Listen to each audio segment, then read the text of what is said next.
மார்கழி பீடை மாதமா? உண்மையான காரணம் தெரிந்தால் வியந்து போவீர்கள். மார்கழி மாதத்தை பீடை மாதம் என்றுதான் நாம் அனைவருமே கூறுகிறோம். மார்கழி மாதத்தில் எந்தவிதமான சுப காரியங்களும் செய்யக்கூடாது என்ற கருத்தும் காலம் காலமாகவே நிலவி வருகிறது. ஆனால் உண்மையில் மார்கழி மாதம் என்பது பீடை மாதமா அல்லது புண்ணிய மாதமா என்பதை இந்த பதிவில் பார்க்கலாம்.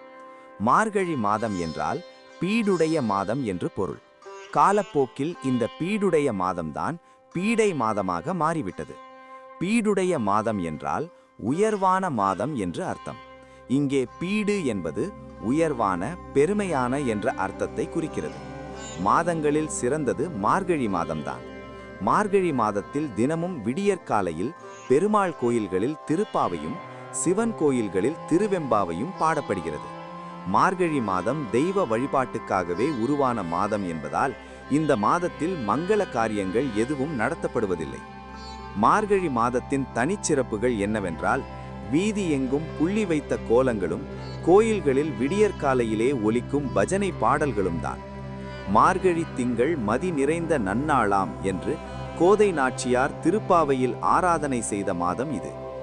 மனிதர்களாகிய நமக்கு ஒரு வருட காலம் என்பது தேவர்களை பொறுத்தவரையில் வெறும் ஒரு நாள் கால அளவே ஆகும். அந்த வகையில் கணக்கிட்டால் நமக்கு ஒரு மாதம் என்றால் தேவர்களுக்கு வெறும் 2 மணி நேரம் மட்டுமே. அதாவது ஒரு மாதத்திற்கு 2 மணி நேரம் வீதம் 12 மாதத்திற்கு 24 மணி நேரம், அதாவது ஒரு நாள். இதில் தை மாதம் முதல் ஆனி மாதம் வரை வருகின்ற 6 மாத காலம் தேவர்களுக்கு பகல் பொழுதாக அமைகிறது. இந்த காலத்தை உத்திராயணம் என்று அழைக்கிறோம். ஆடி மாதம் முதல் மார்கழி மாதம் வரை 6 மாத காலம் இரவு பொழுதாக அமைகிறது. இதை தட்சிணாயனம் என்று அழைக்கிறோம்.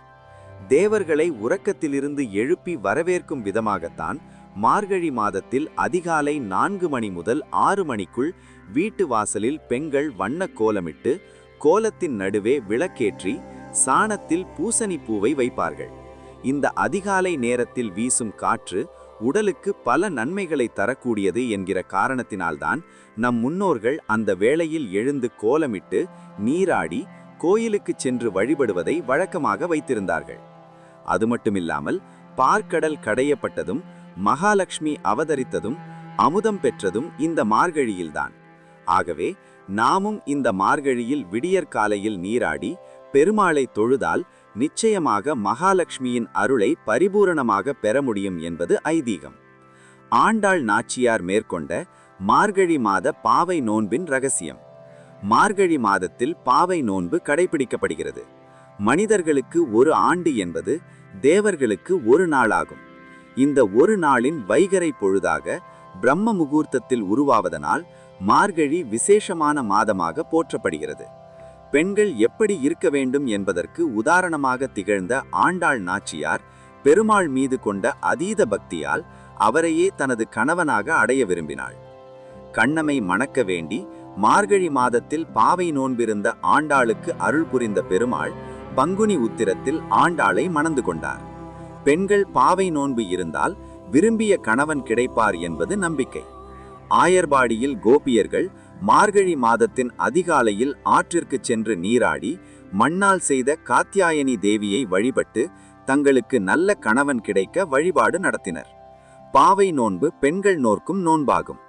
கண்ணனை மனத்தில் வரித்த ஆண்டாள் தன்னை ஆயர்பாடி பெண்களில் ஒருத்தியாக பாவித்துக் கொள்கின்றாள். ஸ்ரீவில்லிபுத்தூரை வடபெரும் கோயில் நந்தகொபர் மாளிகையாகவும் அங்கு எழுந்தருளி இருக்கும் இறைவனை கிருஷ்ணனாகவும் பாவித்து இடைப்பெண்கள் நோற்ற நோன்பை பாவை நாச்சியாரும் நோர்க்கின்றாள்.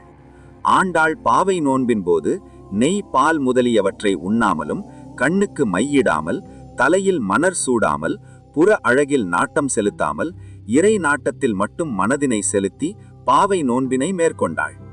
மார்கழி நோன்பு முழுக்க முழுக்க கன்னி பெண்களுக்கு உரியது.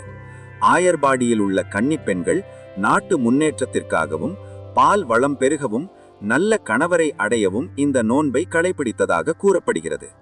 கன்னி பெண்கள் அதிகாலையில் எழுந்து மற்ற பெண்களையும் எழுப்பி ஆற்றங்கரை சென்று அங்குள்ள மணலால் பாவை போன்ற உருவம் செய்து மலர்கள் சூட்டி வைணவ கன்னியர்கள் கௌரி தேவியாவும் சைவ கன்னியர்கள் பார்வதி தேவியாவும் பாடி துதித்து வழிபட்டனர்.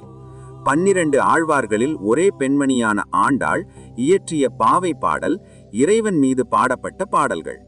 திருப்பாவையும் மாணிக்கவாசகர் சிவபெருமான் மீது இயற்றிய திருவெம்பாவையும் பாவை பாட்டுகளில் முக்கியமானவை.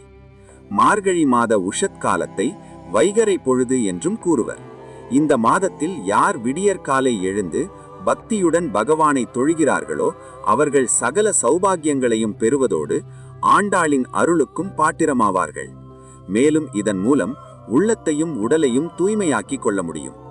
அது மட்டுமின்றி மார்கழி மாத நோன்பு நமது பிறவி பயனே ஆண்டவனை அடைவதுதான் என்பதை உணர்த்துகிறது. தெய்வமே எங்களுக்கு நல்ல கணவனை கொடு என்பதுதான் கன்னி பெண்களின் பிரார்த்தனையாக இருக்கும். பாவை நோன்பு இருக்கும் பெண்களுக்கு அந்த பாக்கியம் கிடைக்கும்.